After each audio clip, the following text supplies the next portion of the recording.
चलिए हम बात कर रहे हैं मॉसबी की, सॉल्व कर रहे हैं मॉसबी और हम सॉल्व कर रहे हैं फंडामेंटल ऑफ नर्सिंग मॉसबी की, जिसमें हम देखने जा रहे हैं क्वेश्चन नंबर 168 में वो हमसे क्या पूछ रहा है।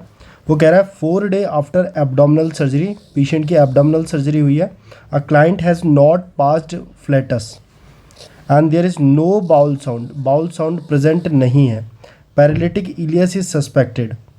नर्स सस्पेक्ट कर रही है कि पेशेंट को पैरालिटिक इलियस हुआ है। What does the nurse conclude is the most likely cause of ileus. मेरी बात सुनिए, सबसे पहले पैरालिटिक इलियस क्या होता है। पैरालिटिक इलियस होता है जब पेरिस्टेल्सिस प्रेजेंट नहीं होता है, जब किसी व्यक्ति का पेरिस्टेल्सिस एब्सेंट होता है, बाउल मोटिलिटी एब्सेंट होती है, उसको हम कहते हैं पैरालिटिक इलियस। जनरली आप क्या देखेंगे, सर्जरी के बाद, जब भी सर्जरी होती है पेशेंट की, तो सर्जरी के बाद आप देखेंगे कि कुछ दिनों तक पेरिस्टेल्सिस स्टार्ट नहीं होता है, कुछ दिनों तक पेरिस्टेल्सिस स्टार्ट नहीं होता है, यानी मरीज को होता है पैरालिटिक इलियस। तो ध्यान रखिएगा, सर्जरी के बाद सबसे कॉमनली आपको देखने को मिलेगा पैरालिटिक इलियस। अब इस प्रश्न में वो हमसे क्या पूछना चाह रहा है, वो पूछना चाह रहा है कि एब्डोमिनल सर्जरी मरीज की हुई थी और उसके बाद मरीज जो and he is not able to pass flatus and there are no bowel sound, paralytic ileus suspect कर रही है nurse. what should the nurse conclude is the most likely cause of ileus। वो कह रही है कि इलियस, पैरालिटिक इलियस का सबसे कॉमन कारण इनमें से कौन सा होगा। तो देखते हैं, सबसे पहला कारण देखेंगे, डिक्रीज ब्लड सप्लाई। नहीं, ब्लड सप्लाई का पेरिस्टेल्सिस से कोई लेना देना नहीं है। परफोरेशन ऑफ बाउल वॉल, गलत। ऑब्स्ट्रक्शन ऑफ बाउल ल्यूमन, मैं आपको इसका करेक्ट आंसर बताता हूँ। इसका करेक्ट आंसर है इम्पेयर्ड न्यूरोनल फंक्शनिंग। होता क्या है बच्चे, जो न्यूरोलॉजिक इम्पल्सेस है, न्यूरोलॉजिक इम्पल्सेस जब वो डिमिनिश्ड हो जाती हैं सर्जरी के बाद, न्यूरोलॉजिक इम्पल्सेस जब डिमिनिश्ड हो जाती हैं सर्जरी के बाद, और न्यूरोलॉजिक इम्पल्सेस का डिमिनिश्ड होने का क्या कारण हो सकता है, मरीज को मिलने वाला एनेस्थीसिया। सर्जरी के दौरान जब मरीज को एनेस्थीसिया दिया गया तो उस एनेस्थीसिया से न्यूरोलॉजिक इम्पल्सेस डिमिनिश्ड हो जाती है। जब ये न्यूरोलॉजिक इम्पल्सेस डिमिनिश्ड होती है तो मरीज का पेरिस्टेल्सिस भी कम हो जाता है, जिसकी वजह से मरीज में पैरालिटिक इलियस देखने को मिल सकता है। तो सर्जरी के बाद सबसे कॉमनली होता है। कभी भी आपसे आइंदा से वो प्रश्न पूछे कि किसी भी व्यक्ति को पैरालिटिक इलियस हो रहा है तो उसका कारण क्या हो सकता है, उसका कारण हो सकता है कि उस मरीज में इम्पेयर्ड न्यूरोनल फंक्शनिंग है, क्योंकि हम जानते हैं कि सर्जरी से पहले क्या दिया गया था, एनेस्थीसिया दिया गया था। कुछ कॉमन चीज़ें और बात कर लेते हैं पैरालिटिक इलियस के बारे में। पैरालिटिक इलियस क्या बोल रहा है, failure of appropriate forward movement of bowel content. Bowel content का फॉरवर्ड मूवमेंट जब फेल हो जाता है, जब फॉरवर्ड मूवमेंट फेल हो जाता है बाउल कंटेंट का, तो उसे हम कहते हैं पैरालिटिक इलियस।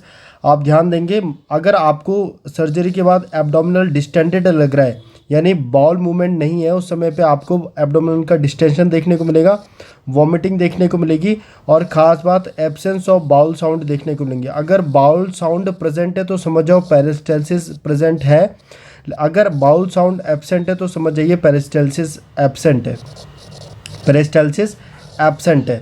ठीक है, अब आगे अगर हम देखते हैं, यहाँ पर एक प्रश्न ये लिखा हुआ है, ये पॉइंट इंपॉर्टेंट है, पोस्ट ऑपरेटिव यानी ऑपरेशन के बाद कौन कौन सी चीज़ें, अगर मरीज को वॉमिटिंग हो रही है, मरीज में एब्डोमिनल डिस्टेंशन देखने को मिल रहा है, एब्सेंस ऑफ बाउल साउंड देखने को मिल रहा है, तो ये तीनों चीज़ें बताती हैं कि मरीज में पैरालिटिक इलियस हो गया है, मरीज में पैरालिटिक इलियस। तो सर्जरी के बाद देखिए मरीज में वॉमिटिंग हो रही है नहीं, एब्डोमिनल डिस्टेंशन हो रहा है या नहीं, और एब्सेंस ऑफ बाउल साउंड, तीनों ही पैरालिटिक इलियस के लिए बताती हैं। अब एक प्रश्न और पूछा जाता है, इस प्रश्न में पूछा गया है कि एक मरीज को विनक्रिस्टिन दी गई है और प्रेडनिसोन दी गई है ल्यूकीमिया के लिए, तो किस एडवर्स इफेक्ट या साइड इफेक्ट के लिए नर्स चाइल्ड को देखेगी, जिसमें जो कि विनक्रिस्टिन टॉक्सिसिटी को बताता हूँ। एक प्रश्न बहुत फेमस है, यहाँ से बनता है, पहले मैं वो बता देता हूँ। विनक्रिस्टिन एक कीमोथेरेपेटिक ड्रग है, ये कीमोथेरेपेटिक ड्रग है, और कीमोथेरेपेटिक जो सारी कीमो की ड्रग्स होती हैं, ऑल कीमोथेरेपेटिक ड्रग्स क्या करती हैं, डायरिया करवाती है। सारी कीमोथेरेपेटिक ड्रग का एक साइड इफेक्ट होता है डायरिया, लेकिन यहाँ ध्यान से सुनिएगा, एकमात्र विनक्रिस्टिन ऐसी कीमोथेरेपेटिक ड्रग है जिसका जो साइड इफ़ेक्ट होता है वो डायरिया नहीं होता है, वो होता है कॉन्स्टिपेशन। कॉन्स्टिपेशन। इसलिए डायरेक्टली आपसे नॉर्थ सेट एग्जामिनेशन में पूछा जाएगा कि विनक्रिस्टिन जो कीमोथेरेपेटिक ड्रग है उसका साइड इफेक्ट क्या होता है, कॉन्स्टिपेशन। याद रखना है, ये आपसे PR यादव वगैरह में भी डायरेक्टली पूछा गया है क्वेश्चन। तो कॉन्स्टिपेशन साइड इफेक्ट होता है विनक्रिस्टिन का। चलिए, तो अगर वो कह रहा है कि विनक्रिस्टिन टॉक्सिसिटी का साइड इफेक्ट क्या है, तो आंसर आप बताएंगे न्यूरोलॉजिक कॉम्प्लिकेशन।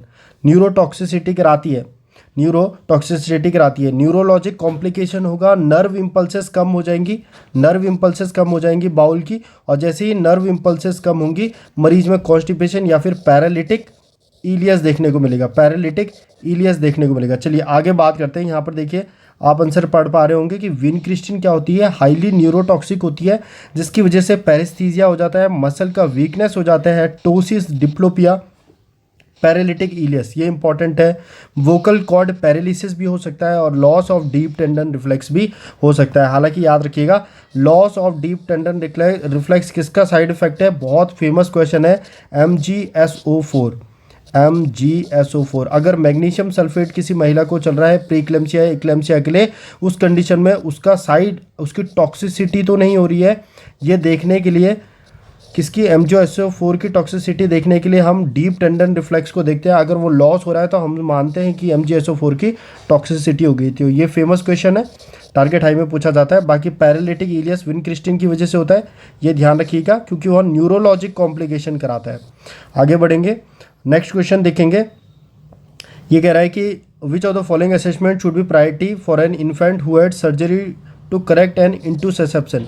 सर्जरी की गई है and is now risk of development of paralytic ileus, और सर्जरी के बाद उसको पैरालिटिक इलियस का रिस्क है, तो नर्स किस चीज़ के लिए देखेंगी, सीधी सी बात है, नर्स को देखना है बाउल साउंड प्रेजेंट है या नहीं। ऑस्कल्टेट करो बाउल साउंड को, अगर बाउल साउंड प्रेजेंट है तो पैरालिटिक इलियस नहीं है, क्योंकि बाउल साउंड का प्रेजेंट होना बताता है कि पेरिस्टाल्सिस प्रेजेंट है। लेकिन अगर बाउल साउंड एब्सेंट है तो समझ जाएंगे कि पेरिस्टाल्सिस भी एब्सेंट है और उस मरीज को पैरालिटिक इलियस हो सकता है। चलिए, यहाँ पर डायरेक्टली लिखा हुआ है, ये लिपिनकॉर्ड का क्वेश्चन है जो मैं डिस्कस कर रहा हूँ।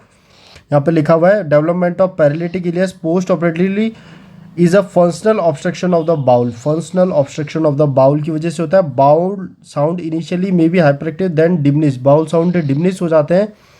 चलिए आगे हम बढ़ते हैं, एक और क्वेश्चन देखने की कोशिश करते हैं। इसमें वो पूछ रहा है कि एक मरीज है during assessment of adolescent who has sustain a recent thoracic spinal injury.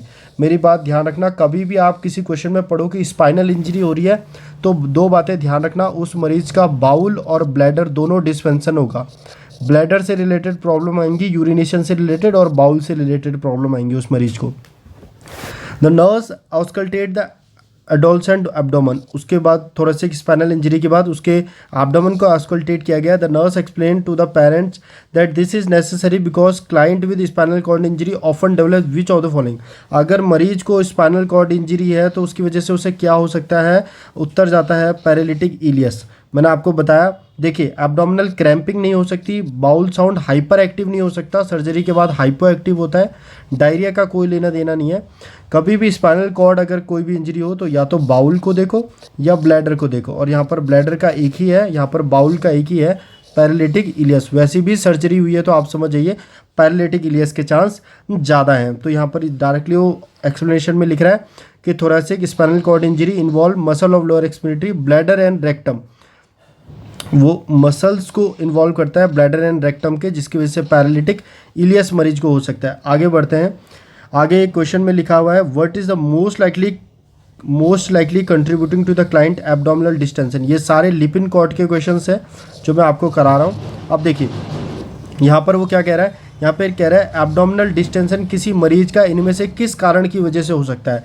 तो अगर मान लीजिए किसी व्यक्ति का पेरिस्टाल्सिस एब्सेंट हो जाए, आगे मूवमेंट जो हो रहा है बाउल कंटेंट का वो एब्सेंट हो जाए, तो उस बाउल कंटेंट की वजह से आपको मरीज में देखने को मिलेगा एब्डोमिनल डिस्टेंशन। क्या देखने को मिलेगा, एब्डोमिनल डिस्टेंशन। और ऐसे मरीज में जिनमें पेरिस्टाल्सिस एब्सेंट होता है या फिर पैरालिटिक इलियस होता है, इन मरीज में देखने को मिलता है एब्डोमिनल डिस्टेंशन। तो अब देखते हैं इनमें से किस कारण की वजह से पैरालिटिक इलियस हो सकता है।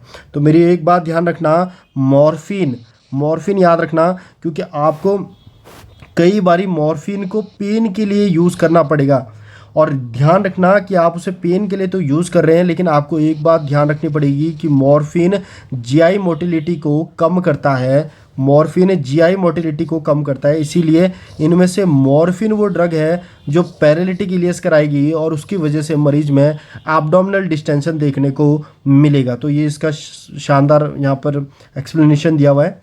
नेक्स्ट हम बढ़ते हैं, which of the following intervention would be the most appropriate for preventing the development of paralytic ileus. Paralytic ileus से बचने के लिए सबसे अच्छा इंटरवेंशन क्या है? तो ध्यान रखिए, अगर आप चाहते हैं कि मरीज का पेरिस्टाल्सिस स्टार्ट हो तो जितना जल्दी हो सके उसको एम्बुलेट करने के लिए बोलिए, उसको बोलिए कि आप चलिए फिरिए, जितना ज़्यादा आप मूवमेंट करेंगे उतनी ज़्यादा आपकी बाउल मोटिलिटी इंक्रीज होगी। तो पैरालिटिक इलियस से बचने का यहाँ पर सबसे अच्छा इंटरवेंशन होगा, सबसे अच्छा इंटरवेंशन क्या होगा कि एनकरेज करे क्लाइंट को कि वो चले फिरे, एम्बुलेट करे एवरी 2 to 4 आवर। ओके, सो यहाँ पे लिखा हुआ है एम्बुलेशन स्टिमुलेट करता है पेरिस्टाल्सिस को, ये बात अपने नोट्स में आप लिख लीजिएगा।